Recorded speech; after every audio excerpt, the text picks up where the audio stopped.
storm. As of the 4 o'clock advisory, it is in a warm water, low shear environment.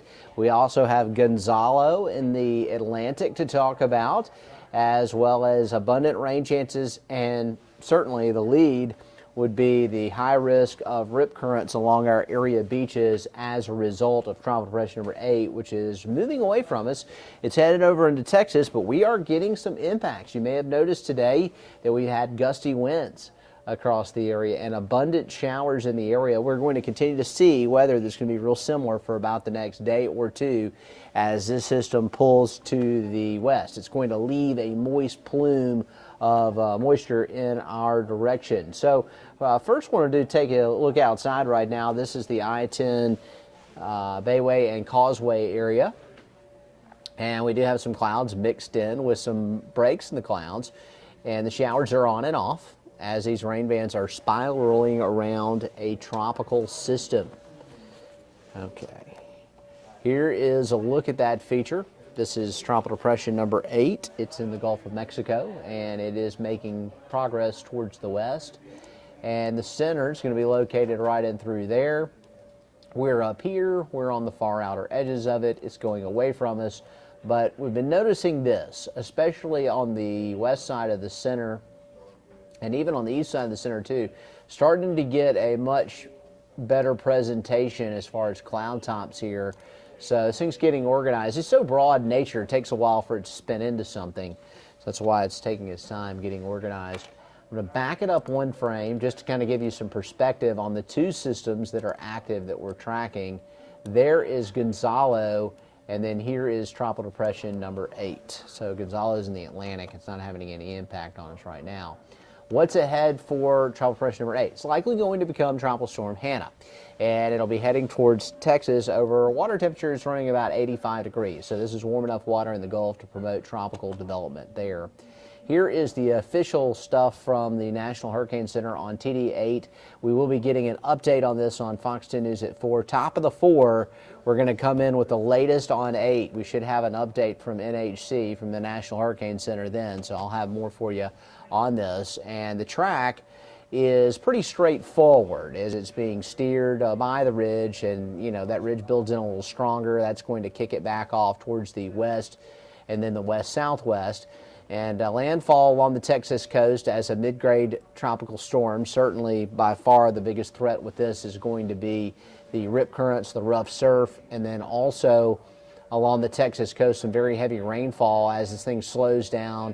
It looks like from about Friday through Sunday and on, possibly into Monday, we could get some heavy rain in south and south central Texas. So anywhere from Corpus Christi up the coast to about Rockport, and then back up closer to the Houston, Galveston area. You know, the Texas coast, very, very large geographical area, and we're going to see some rain and some wind there, and we'll get some pieces of it too. The models are pretty much unanimous now. There's not really any question as to what this thing's going to do. It's going straight for Texas. So modeling, to note a couple of things. Certainly a more defined looking circulation on the Euro for tomorrow. And for us, a wet look for tomorrow morning at 10 o'clock. We may get some showers through the day tomorrow, pretty high rain chances. Saturday, still not shaking the rain. We are still seeing it, and an onshore flow too, as the circulation should be coming ashore in Texas. Then into Sunday, we see it heading on down into Mexico, but it's still drawing this fetch of moisture from us all the way down into the south part of Texas. And so there could be some really substantial rains, especially southeast Louisiana, south central Louisiana, southwest Louisiana, and Texas. And then it moves inland over Mexico and falls apart. So if it gets a name, we've used 7 names so far. Gonzalo is still active. Hannah would be the next name on the list. Speaking of Gonzalo, what's happening with that one? Well, it's way out in the Atlantic, so we're not too worried about it right now. The winds are at 60, but it's a teeny tiny little thing. And it's moving west at 14. It's real low in latitude, which is interesting. Storms that are this low in latitude often struggle when they get off the Venezuelan coast. Many times they open up into a wave and crumble. If this thing goes more to the north, it could be stronger.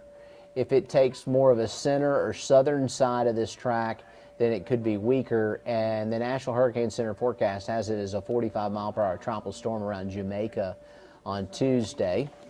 These model lines look a little more ominous, but keep in mind we're talking about a much weaker system. The National Hurricane Center model suite, anywhere from Jamaica or south of Jamaica on the Canadian to Cuba or even in the Gulf with some of the GFS ensemble members, it's just too far out to tell. We may see this thing falling apart here in the Caribbean, so it may not matter which direction these lines go, but scenarios anywhere from the Bahamas to Central America in the long range, it all depends on the strength and the size of Gonzalo. And locally, we've seen showers and storms all over the place this afternoon. Getting a little lull in Mobile right now, but even the inland spot's getting a good bit of rain out of this. And it's not done. We've got more rain coming ashore here around Pensacola. All of this here down around Pensacola, this is all going to be tracking into South Baldwin County, Foley, Loxley.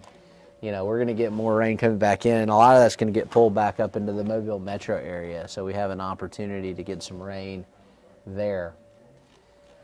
So that pretty much sums up what we're tracking. Watch out for the gusty winds today, as we do have wind gusts up to as high as about 40 miles an hour. So that's a concern. The big issue for us, by far, the most life-threatening part of having a tropical depression in the Gulf is the rip currents along the area beaches as we're getting these gusty winds that's driving up the surf. Tides are going to be a little above normal as well, as we have much more of a swell going on. Be careful if you're going out of the beach. Stay out of the Gulf. We can't emphasize that enough. And we're also going to get a good bit of rain over the next couple of days. So some showers will be around. That's going to hold our temperatures down. We got a little breeze with it too. Not quite as hot. That gives you an idea of what we're tracking in your forecast. I'll have complete details with the new update on our tropical depression in the Gulf. Will it be a tropical storm?